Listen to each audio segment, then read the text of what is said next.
At this very moment on our planet, you can bet there's an adult gazing at a bear and pondering, could I pet that? People feel the urge to pet deer, foxes, raccoons, seals, lions, and sometimes creatures evolution seems to have crafted precisely to deter contact. Experts in wildlife caution against such behavior. Zoos establish barriers to deter it.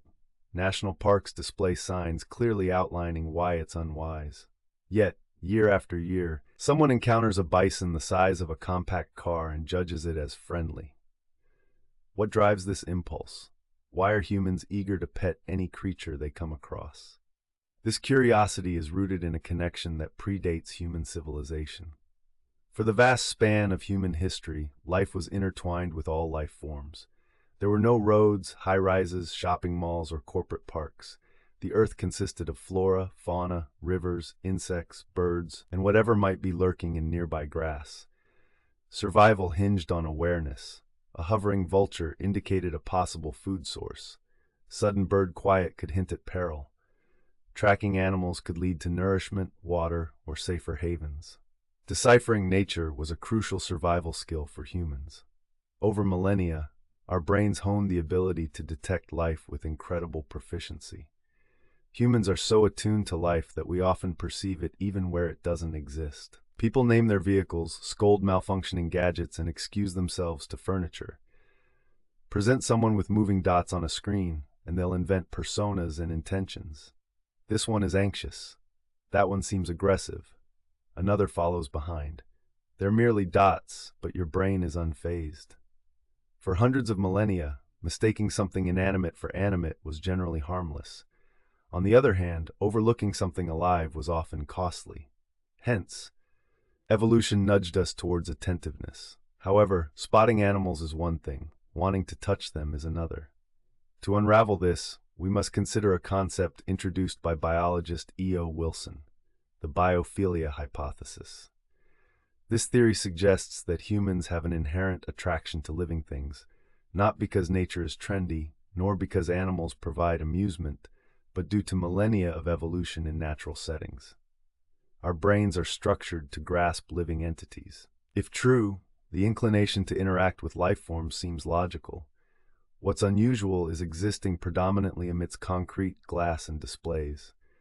Perhaps the yearning to watch birds, nurture houseplants, visit aquariums, or pet stray dogs is a reflection of a part of us longing to engage with our living surroundings. Yet this doesn't fully account for why certain animals are irresistibly appealing. A bunny, when young, can spark a stronger emotional response than an adult rabbit. A puppy draws more interest than a wolf. A panda cub can almost overwhelm the internet. This stems from another trait of the human brain. Among mammals, humans take an unusually protracted period to mature. A newborn foal can stand swiftly after birth. Young wildebeest can sprint within hours. Human infants, on the other hand, rely almost entirely on adults for years. This dependency created strong evolutionary incentives for behaviors that prompted adults to nurture offspring to be highly desirable.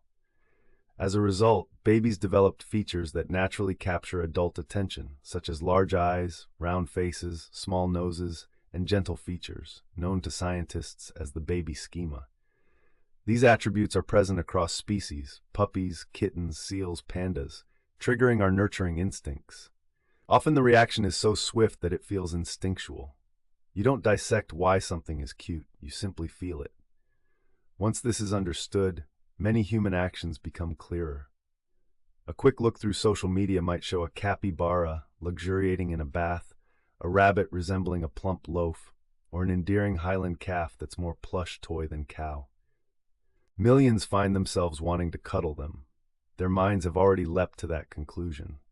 Sometimes this reaction becomes so intense it produces something peculiar known as cute aggression. If you've ever seen a puppy and felt an urge to squeeze it, then you've felt this phenomenon. It's not about wanting to hurt the puppy. It's quite the reverse. Researchers believe this might assist in managing overwhelming emotions. When something's supremely cute, our emotional systems are highly charged. The aggressive sensation might serve as a relief mechanism. This is why people express sentiments like, "You're so cute I could die," or "I want to squish you." Such expressions are rarely meant literally, hopefully not at all. The crux is that cuteness impacts us far more profoundly than we often acknowledge. But intriguingly, cuteness doesn't clarify everything. Nobody looks at a lion and mistakes it for an infant. Nobody confuses a grizzly bear with a plush toy, yet there's still an urge to pet. Why is this? Another piece of the puzzle is touch itself.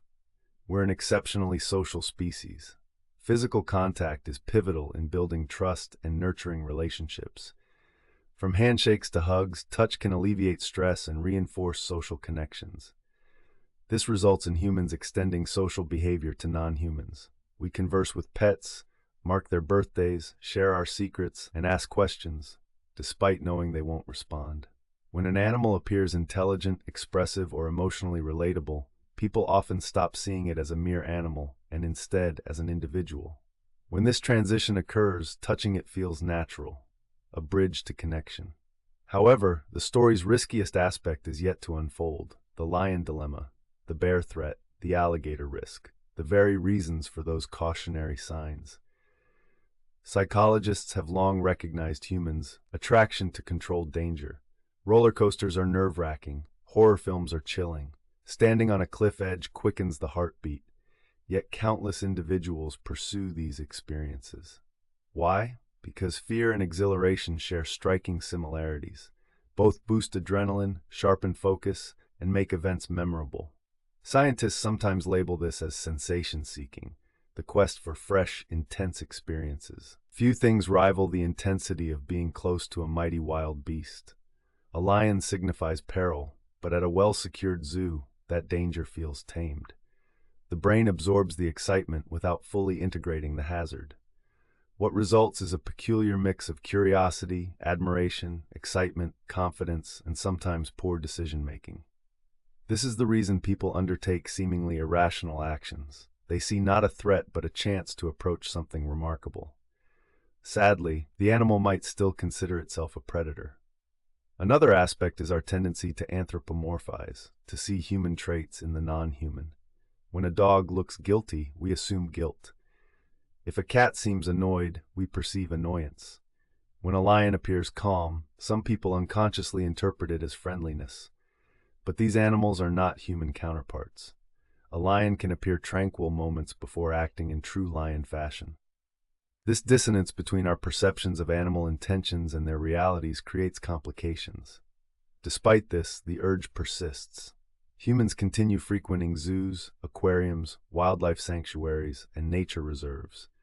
They still monitor bird feeders, name squirrels in their gardens, and form emotional bonds with species vastly different from us. This behavior might be among the most peculiar in humanity. Most creatures prioritize their species. Humans deviate. We form bonds with dogs, horses, parrots, rabbits, fish, cats, and myriad others. They enter our homes, receive names, become celebrated and mourned. We dedicate vast resources to their care. A brain attuned to life, a mind yearning for nature's connection, instincts to tend the vulnerable, a craving for touch, curiosity, and at times a taste for adventure. All these drive us toward greeting. Often, this impulse fosters some of life's most profound relationships. Occasionally, it leads someone to leap into a bear's territory. That's why wildlife experts remain essential, and why somewhere right now, a grown person studies a lion in a zoo, pondering, would it let me pet it,